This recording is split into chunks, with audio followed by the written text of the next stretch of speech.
Hi everyone, welcome to this little video about ways you can keep your healthy habits going or your intentions for the year going. Just three little tips that I find can be useful. Bear with me because I will look down during this video, just so you know, because I've got my notes here and I want to make sure that I give you everything that I thought of to be able to help you with them. So we are now in the fourth week of January, and those intentions kind of might start slipping. It's quite human to do that, or you might just be a bit bored with them, or you set them at a very high bar for yourself and it's unachievable. So it's starting to come out that you are either not so emphatic about them, or you're sort of feeling a bit disenchanted. So a few things to note. Perhaps rewind a little bit with those intentions and set yourself some smaller steps to get to where you want to be, so it doesn't feel so overwhelming.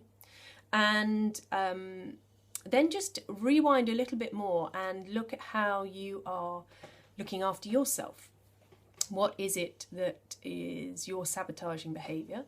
What are your habits? And this isn't something to do so you can criticise and belittle yourself, because that's going to get you nowhere, and it's really not what I would recommend. I've been there, I've done it many a time, been really hard on myself, and this practice is to bring you back into who you are, what is realistic for you, and how you can support yourself.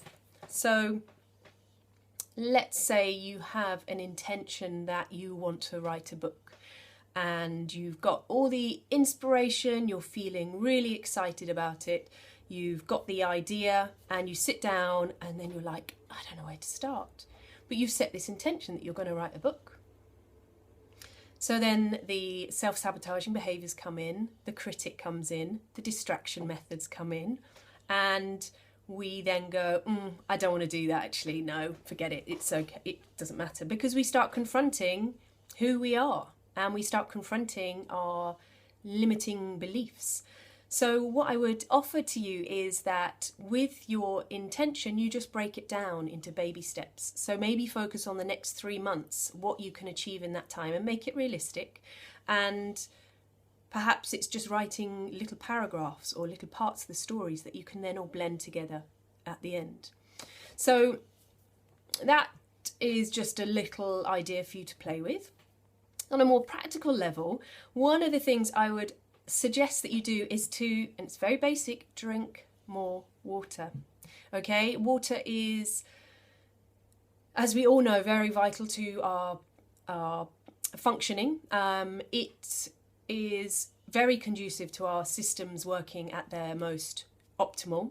So make sure that you're drinking half your body weight in water a day.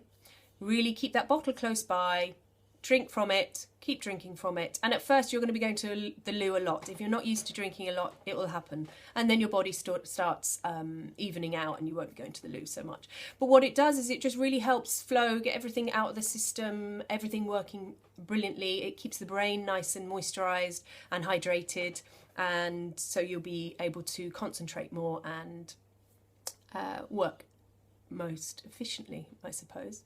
So yes, drinking more water. And that you're eating wholesome, nourishing foods. So this may take a little bit of prep. You may need to use something like Meal Plan or Plan Meal, I think it's called, and that gives you can go and look for recipes and then create your meal plan from that.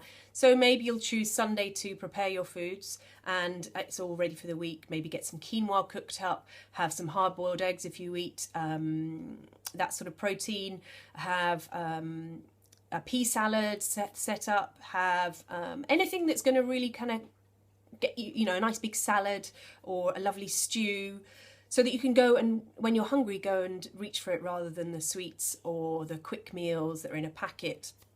And all of this will really help you to stay focused and stay at your prime.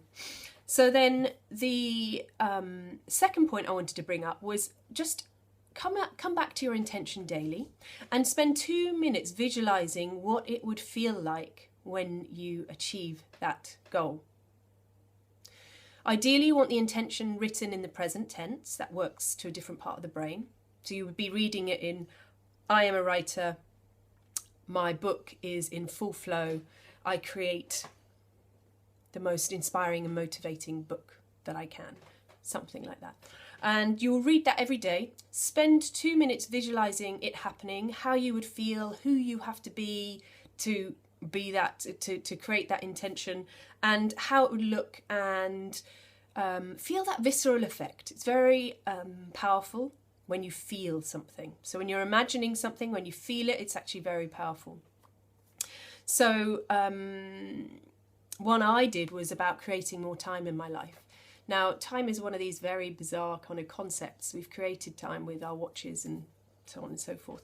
So I was going around in circles and thinking, I don't have enough time, I can't do that, I don't have enough time. And actually all that happened was I didn't have enough time. So I started working on creating a vision that was, I have enough time, I have plenty of time. And that just changed something for me. I started being very respectful about what I did and what I didn't do, because I was always very much a yes person, and I learned how to say no. So there you go, that was tip number 2. Return to your intention daily and visualize how it would feel. And then the last one I wanted to offer you is to get a journal and answer these following questions. So if you've got a notebook handy and a pen handy, just grab them and get them so you can write in them.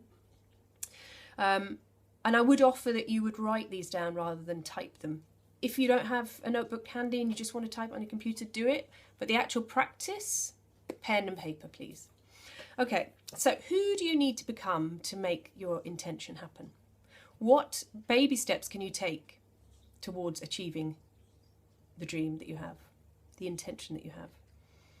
What habits do you need to have? What does it look like to you? And what do you have to incorporate into your life to achieve this idea of creating a book? Does it mean you set yourself a weekly task of writing 500 words 3 times a week? If you want more time, what do you have to create? Maybe a meditation practice would be a good place to start.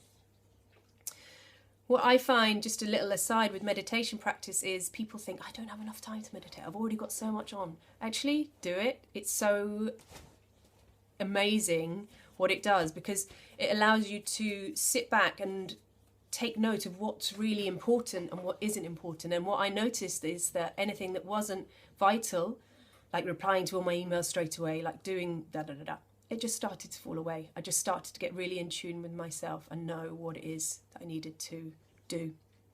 Okay, and then what is one baby step, going back to point number 3, what is one baby step towards creating that intention, that vision in my life? And last one, how can I make time for myself today? So daily self-care. All right. So I hope that's been helpful. If you've got any questions, feel free to contact me.